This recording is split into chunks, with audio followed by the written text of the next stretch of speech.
ನಮಸ್ಕಾರ ಎಲ್ಲರಿಗೂ. ನನ್ನ ಹೆಸರು ವಿಕಾಸ್ ಅಂತ. ಈಗಾಗಲೇ ನೀವೆಲ್ಲರೂ ನ್ಯೂಸಲ್ಲೆಲ್ಲ ಕಡೆ ನನ್ನ ಬಗ್ಗೆ ನೋಡಿದ್ದೀರಾ. ಇವಾಗ ನಿನ್ನೆ ಬೆಳಿಗ್ಗೆ ಸೋಮವಾರ ಬೆಳಿಗ್ಗೆ ಒಂದು 6:20 ಆಗಿರೋವಂಥ ಘಟನೆ ನಾಗವರಪಾಳ್ಯ ಈ ಬೈಯಪ್ಪನಹಳ್ಳಿ ಇದ್ರ ಹತ್ರ ಆಗಿರೋ ಘಟನೆ ಬಗ್ಗೆ ನೀವೆಲ್ಲ ಆಲ್ರೆಡಿ ನೋಡ್ತಾ ಇದ್ದೀರಾ. ಇವಾಗ ಈ ವಿಡಿಯೋ ಏನಕ್ಕೆ ರೆಕಾರ್ಡ್ ಮಾಡ್ತಾಯಿದ್ದೀನಿ ಅಂತ ಅಂದರೆ, ನನಗೆ ಇವಾಗ ಫಸ್ಟ್ ಆಫ್ ಆಲ್ ನಾನು ಥ್ಯಾಂಕ್ಸ್ ಹೇಳೋಕ್ಕೆ ಈ ವಿಡಿಯೋ ರೆಕಾರ್ಡ್ ಮಾಡ್ತಾ ಇರೋದು ಎಲ್ಲ ಕನ್ನಡ ಮೀಡಿಯಾಗೆ, ಎಲ್ಲ ಕನ್ನಡ ಪರ ಸಂಘಟನೆಗಳಿಗೂ ಥ್ಯಾಂಕ್ಸ್ ಹೇಳ್ತಾ ಇದ್ದೀನಿ ನಾನು. ಐ ಆಮ್ ಸಾರಿ, ನಾನು ಮಾತಾಡ್ತಿರೋದು ಸ್ವಲ್ಪ ಸ್ಪಷ್ಟ ಇಲ್ಲ ಅಂದರೆ ಅಡ್ಜಸ್ಟ್ ಮಾಡ್ಕೊಳ್ಳಿ. ನನಗಾಗಿರೋ ಇಂಜುರಿಯಿಂದ ನನಗೆ ಬಾಯಿ ಮೂಮೆಂಟ್ ಸರಿ ಮಾಡೋಕ್ಕಾಗ್ತಿಲ್ಲ. ಹಂಗಾಗಿ ನಾನು ಸರಿ ಸ್ಪಷ್ಟವಾಗಿ ಕೆಲವೊಂದು ಪದಗಳು ಬಂದಿರೋದ್ರೆ ಕ್ಷಮಿಸಿ. ಸೊ ಫಸ್ಟ್ ಆಫ್ ಆಲ್ ನಾನು ಅಡ್ವೊಕೇಟ್ ಅಜಯ್ ಕುಮಾರ್ ಅವ್ರಿಗೆ ಧನ್ಯವಾದ ಹೇಳ್ತೀನಿ. ಆಮೇಲೆ ಅರುಣ್ ಕುಮಾರ್ ಸೋಷಲ್ ವರ್ಕರ್ ಅವರು ನನ್ನ ಪರ ಬಂದು ನಿನ್ನೆ ನೈಟಿಂದ ಅಜಯ್ ಕುಮಾರ್ ಅವರು ಆಮೇಲೆ ಅರುಣ್ ಕುಮಾರ್ ಅವರು ನಿನ್ನೆ ನೈಟಿಂದ ಅವರು ಸ್ಟೇಷನಲ್ಲೇ ಇದ್ದರು, ಬೈಯಪ್ಪನಹಳ್ಳಿ ಪೊಲೀಸ್ ಸ್ಟೇಷನಲ್ಲಿ. ಆಮೇಲೆ ನಾರಾಯಣ್ ಗೌಡ ಅವರು ಆಮೇಲೆ ಅಶ್ವಿನಿ ಗೌಡ ಅವರಿಗೆ ಎಲ್ಲ ತುಂಬ ಧನ್ಯವಾದಗಳು ಹೇಳ್ತೀನಿ. ಎಲ್ಲ ಕನ್ನಡ ಸಂಘಗಳಿಗೆ ಆಮೇಲೆ ಎಲ್ಲ ಮೀಡಿಯಾಗಳಿಗೂ ತುಂಬ ಧನ್ಯವಾದಗಳು ಹೇಳ್ತೀನಿ. ಇದು ಎಲ್ಲಕ್ಕಿಂತ ಹೆಚ್ಚಿನದಾಗಿ ನಾನು ಬೈಯಪ್ಪನಹಳ್ಳಿ ಪೊಲೀಸ್ ಸ್ಟೇಷನ್ ಸಿಬ್ಬಂದಿ ಏನಿದಾರಲ್ಲ ಅವ್ರಿಗೆ ನಾನು ದೊಡ್ಡ ಥ್ಯಾಂಕ್ಸ್ ಹೇಳ್ತೀನಿ. ನಂಗೆ ನಿಜ ಹೇಳ್ಬೇಕಂದ್ರೆ ನನ್ನನ್ನು ಅವರು ತುಂಬ ಚೆನ್ನಾಗಿ ನೋಡ್ಕೊಂಡಿದ್ದಾರೆ. ಅವರು ನನ್ನ ಮೇಲೆ ಯಾವುದೇ ಇದಾಗಲಿ ನಾನು ತುಂಬ ಚೆನ್ನಾಗಿ ನೋಡ್ಕೊಂಡಿದ್ದಾರೆ. ಅವರು ಒಬ್ಬ ವಿಕ್ಟಿಮ್ ಯಾವ ಸ್ಥಿತಿಯಲ್ಲಿದ್ದಾಗ ಹೆಂಗೆ ನೋಡ್ಕೋಬೇಕು ಹಂಗೆ ನೋಡ್ಕೊಂಡಿದ್ದಾರೆ. ನನಗೆ ಮೆಡಿಕಲ್ ಅಸಿಸ್ಟೆನ್ಸ್ ಕೊಟ್ಟಿದ್ದಾರೆ. ಆಮೇಲೆ ನನ್ನ ಸೈಡದ್ದು ಸ್ಟೋರಿನೂ ಕೇಳಿಸ್ಕೊಂಡಿದ್ದಾರೆ. ಆಮೇಲೆ ನನ್ನ ಕಡೆಯಿಂದನೂ ಒಂದು ಕಂಪ್ಲೇಂಟ್ ತೊಗೊಂಡಿದ್ದಾರೆ ಅವರು. ಸೊ ಬೈಯಪ್ಪನಹಳ್ಳಿ ಪೊಲೀಸ್ ಸ್ಟೇಷನ್ ಸಿಬ್ಬಂದಿಗಳಿಗೆ ನಾನು ತುಂಬ ಥ್ಯಾಂಕ್ಸ್ ಹೇಳ್ತೀನಿ ನಾನು. ಆಮೇಲೆ ಮಾನ್ಯ ಮುಖ್ಯಮಂತ್ರಿ ಸಿದ್ದರಾಮಯ್ಯ ಅವರು ಇದಕ್ಕೆ ಸ್ಪಂದನೆ ಕೊಟ್ಟಿರೋದಕ್ಕೂ ನಾನು ತುಂಬ ಖುಷಿ ಆಗ್ತಾಯಿದೆ.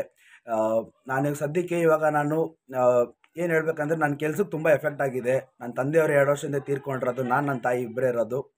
ಸೊ ನನ್ನ ಕೆಲಸ ಮಾಡಿ ನನ್ನ ತಾಯಿ ನೋಡ್ಕೊತಿದ್ದೆ. ಇವಾಗ ಕೆಲಸಕ್ಕೂ ಎಫೆಕ್ಟ್ ಆಗಿದೆ. ನಾನು ಇದನ್ನು ಇಲ್ಲಿಗೆ ಬಿಡಲ್ಲ.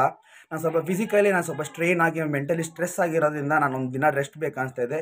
ಬಟ್ ನಾನು ಇಲ್ಲಿಗೆ ಬಿಡಲ್ಲ, ತನಿಖೆ ನಡೆಯುತ್ತೆ ಅಂದ್ಬಿಟ್ಟು ಕಮಿಷನರ್ ಸರ್ ಅವರು ನನಗೊಂದು ಮಾತು ಕೊಟ್ಟಿದ್ದಾರೆ. ಏನು ವರಿ ಮಾಡಬೇಡ, ನಿನ್ನ ಕೆಲಸಕ್ಕೆ ಎಫೆಕ್ಟ್ ಆಗಲ್ಲ ಅಂತ ಹೇಳಿದ್ದಾರೆ. ಬಟ್ ಆಲ್ರೆಡಿ ನಾನು ವರ್ಕ್ ಪ್ಲೇಸಲ್ಲಿ ನೋಡಿದ್ರೆ ನನಗೆ ಏನು ಹೇಳೋದು, ಆಲ್ರೆಡಿ ನನಗೆ HR ಅವರು ಕಾಲ್ ಮಾಡಿ ಹೆಂಗೋ ಕೆಲಸ ಹೋಗೋ ಥರ ಆಗಿದೆ ನನ್ನ ಪರಿಸ್ಥಿತಿ ಇವಾಗ. ಬಟ್ ನಾನು ಇದನ್ನೇ ಇಲ್ಲಿಗೆ ಬಿಡಲ್ಲ. ನಾನು wing commander, air force wing commander ಅವ್ರು ಏನಿದಾರಲ್ವ ಅವ್ರ ಕಡೆಯಿಂದ ನನಗೆ ಏನು ನ್ಯಾಯ ಬೇಕೋ ಅದು ನಾನು ತೊಗೊಂತೇನೆ, ನಾನು ಬಿಡಲ್ಲ. ಯಾಕಂದರೆ ಅವರು ಇಲ್ಲಿ ಲ್ಯಾಂಗ್ವೇಜ್ ಬ್ಯಾರಿಯರ್ ಅಂದ್ಬಿಟ್ಟು ಒಂದು ಸುಳ್ಳು ಕಂಪ್ಲೇಂಟ್ ಕೊಟ್ಟಿದ್ದಾರೆ. ಸೊ ನಾನು ಬೇಕಾದ್ರೆ ಆನೆಸ್ಟಾಗಿ ಹೇಳ್ತೀನಿ, ನಾನು ಮೋರ್ ದೆನ್ 5 ಲ್ಯಾಂಗ್ವೇಜ್ ಮಾತಾಡ್ತೀನಿ. ಕನ್ನಡ, ಇಂಗ್ಲೀಷ್, ಹಿಂದಿ, ತಮಿಳ್, ತೆಲುಗು 5 ಲ್ಯಾಂಗ್ವೇಜು ಬರುತ್ತೆ. ಸೊ ನಾನು ಬೆಂಗಳೂರಲ್ಲಿ ಹುಟ್ಟಿ ಬೆಳೆದಿರೋದು, ಬೆಂಗಳೂರಲ್ಲಿ ಜೀವನ ಮಾಡ್ತಿರೋದು. ಸೊ ಒಂದು ಭಾಷೆಯಲ್ಲಿ ಇಲ್ಲಿ ಜೀವನ ನಡೆಸೋದು ಕಷ್ಟ ಆಗೋದ್ರಿಂದ ನಾನು 5ರಿಂದ 6 ಭಾಷೆ ಕಲ್ತಿದ್ದೀನಿ. ಸೊ ಅವರೊಂದು ಫಾಲ್ಸ್ ಕೇಸ್ ಕೊಟ್ಬಿಟ್ಟು ಅವರೇ ನನ್ನ ಮೇಲೆ ಹಲ್ಲೆ ಮಾಡಿ ಈ ಥರ ಮಾಡಿರೋದು.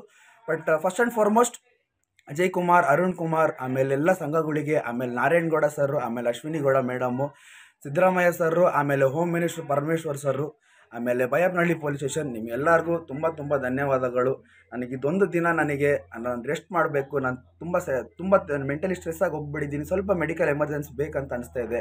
ನಾನು ದವಡೆ ಎಲ್ಲ ಊದ್ಕೊಂಡು ನಾನು ಸರಿ ಊಟನೂ ಮಾಡೋಕ್ಕಾಗಿಲ್ಲ ಅಂದರೂ ಪರವಾಗಿಲ್ಲ. ಬಟ್ ನನಗೆ ಯಾವ ಥರ ಫುಡ್ ಬೇಕಂತ ಕೇಳಿ ಬೈಯಪ್ಪನಹಳ್ಳಿ ಸ್ಟೇಷನ್ ಪೊಲೀಸ್ ಸಿಬ್ಬಂದಿಗಳು ನನ್ನ ತಂದುಕೊಟ್ಟು ನನಗೆ ಮೆಡಿಕಲ್ ಎಮರ್ಜೆನ್ಸಿ ಎಲ್ಲ ಕೊಟ್ಟು ಎಲ್ಲ ನೋಡ್ಕೊಂಡಿದ್ದಾರೆ.